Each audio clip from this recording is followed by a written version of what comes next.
Friends, आपको याद होगा जब हमने एलिमेंट्स ऑफ डिज़ाइन पढ़ना शुरू किए थे तो उस वक्त मैंने आप लोगों को एक एग्जांपल के ज़रिए समझाया था कि एलिमेंट्स ऑफ डिज़ाइन क्या हैं और प्रिंसिपल्स ऑफ डिज़ाइन क्या हैं।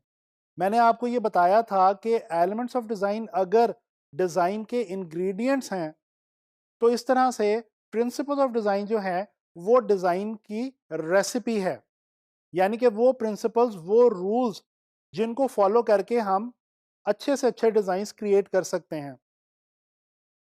दोस्तों, इस लेसन के अंदर हम लोग अब प्रिंसिपल्स ऑफ डिज़ाइन जो हैं उनको स्टडी करना स्टार्ट करेंगे।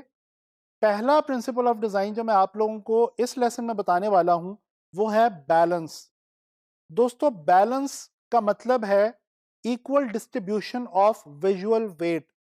जब हम ग्राफिक डिज़ाइन के हवाले से स्पेसिफिकली बैलेंस की बात करते हैं तो जो हम वेट स्टडी कर रहे होते हैं वो एक्चुअली विजुअल वेट होता है।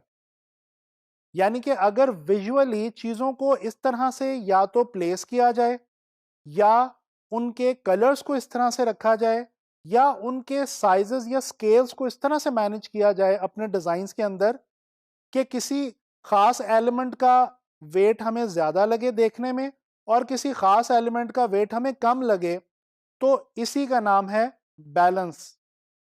दोस्तों, बेसिकली बैलेंस के अंदर हम विजुअल वेट जो है चीज़ों का उसको इक्वलाइज कर रहे होते हैं और उसको अच्छे तरीके से मैनेज करने की कोशिश करते हैं। और याद रखें, बैलेंस जो है ये ग्राफिक डिज़ाइन के अंदर बहुत ही ज़्यादा इंपॉर्टेंट चीज़ मानी जाती है। दोस्तों, मैं थोड़ा सा आपको डिटेल में बताना चाहता हूँ विजुअल वेट और आई ट्रैवलिंग के हवाले से। जब हम बात करते हैं इक्वलाइजेशन ऑफ विजुअल वेट, तो विजुअल वेट का मतलब है देखने में कोई चीज कितनी हैवी या कितनी लाइट लगती है। इसी तरह से एक और इंपॉर्टेंट कॉन्सेप्ट जो इसी के साथ जुड़ा हुआ है वो है आई ट्रैवलिंग का। जब हम अपने डिजाइन को क्रिएट करते हुए डिफरेंट चीजों का, डिफरेंट एलिमेंट्स का जो वेट है उसको डिफर करते हैं या एक दूसरे से मुख्तलिफ बनाते हैं, तो बेसिकली हम देखने वाले की आंख को डायरेक्ट कर रहे होते हैं कि वो कहां से हमारे डिजाइन में एंटर हो और कहां से निकले, और किन चीजों को पहले देखे, उसके बाद किन चीजों को, और फिर उसके बाद किन चीजों को। दोस्तों, ये सब बात आपको अच्छे तरीके से समझाने के लिए मैं आप लोगों को कुछ एग्जांपल्स दिखाना चाहता हूं। स्क्रीन पे इस वक्त आप लोग एक विजुअल देख सकते हैं। इस विजुअल के अंदर आपको बहुत सारे स्टार्स नजर आएंगे। अच्छा, ये जो बाकी स्टार्स हैं ये ग्रे के अंदर हैं, जबकि एक स्टार आपको रेड के अंदर नजर आ रहा है। दोस्तों, आई कैन बेट कि आप लोगों ने सबसे पहले इस रेड वाले स्टार को ही इस विजुअल के अंदर नोट किया होगा। बेसिकली विजुअल वेट इस रेड वाले स्टार का ज्यादा है क्योंकि इसका कलर ज्यादा ब्राइट है और बाकी स्टार से डिफरेंट है। तो इस तरह से हम विजुअल वेट को मैनेज करते हैं। ये एक और विजुअल देखिए। इस विजुअल के अंदर आपको एक घर नजर आ रहा है। छोटा सा करके एक घर है और बहुत सारे एरोज हैं जो कि उसकी तरफ पॉइंट आउट कर रहे हैं। तो दोस्तों, इस विजुअल के अंदर भी जो पहली नजर आपकी जाती है वो इस छोटे से घर की तरफ जाती है। हालांकि उसका स्केल बहुत छोटा है, लेकिन क्योंकि तमाम एरोज उसकी तरफ पॉइंट आउट कर रहे हैं लिहाजा हमारी नजर उसी की तरफ जाएगी। लिहाजा वैसे उसका साइज छोटा है लेकिन उसका विजुअल वेट इन एरोज से बढ़ गया, ज्यादा हो गया। इसी तरह से ये एक तीसरा विजुअल देखिए।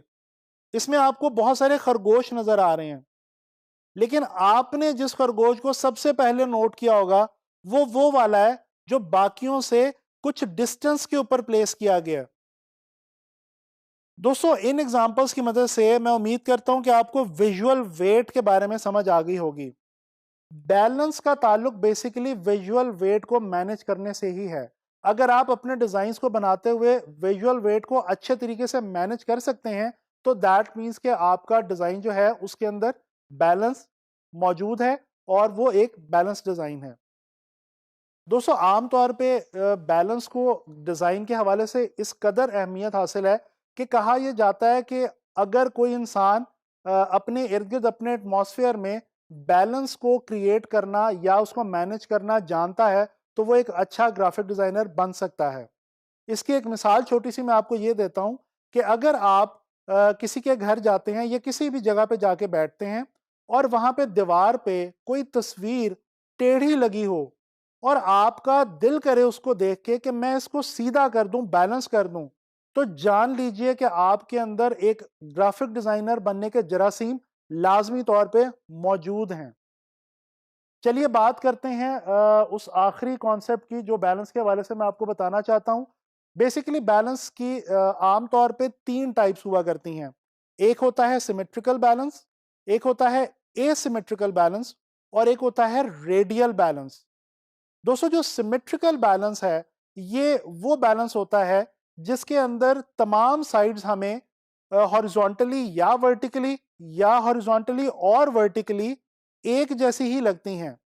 यानी कि उसमें तमाम साइड्स एक जैसी होती हैं और उनके अंदर मौजूद जो विजुअल्स होते हैं वो बिल्कुल एक से होते हैं।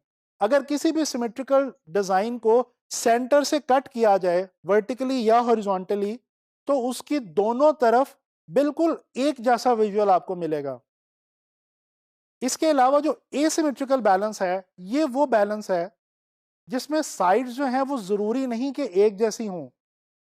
हो सकता है आपको सेंटर के इस तरफ कुछ और किस्म का विजुअल मिले, सेंटर के इस तरफ कुछ और किस्म का विजुअल मिले, लेकिन वो दोनों विजुअल्स आपस में एक दूसरे को बैलेंस आउट कर रहे होते हैं। यानी कि उनका विजुअल वेट दोनों साइड्स का बराबर ही होता है। इसी तरह से रेडियल बैलेंस जो है, ये वो बैलेंस है जिसके अंदर तमाम एलिमेंट्स को किसी एक खास सेंट्रल पॉइंट के इर्द गिर्द प्लेस किया जाता है और इस तरह से प्लेस किया जाता है कि हमारा जो बैलेंस है वो एक रेडियस की फॉर्म के अंदर ट्रैवल करता है। मैं आपको दोबारा ये बताता चलूं, बैलेंस को अपने डिजाइन्स के अंदर आप लोगों ने लाजमी ना सिर्फ याद रखना है बल्कि क्रिएट करने की कोशिश करनी है। अब आप लोगों से नेक्स्ट लेसन में मुलाकात होगी किसी ग्राफिक डिज़ाइन के हवाले से नए कॉन्सेप्ट के साथ, और आने वाले लेसन में हम प्रिंसिपल्स ऑफ डिज़ाइन में ही किसी नेक्स्ट प्रिंसिपल को स्टडी करेंगे।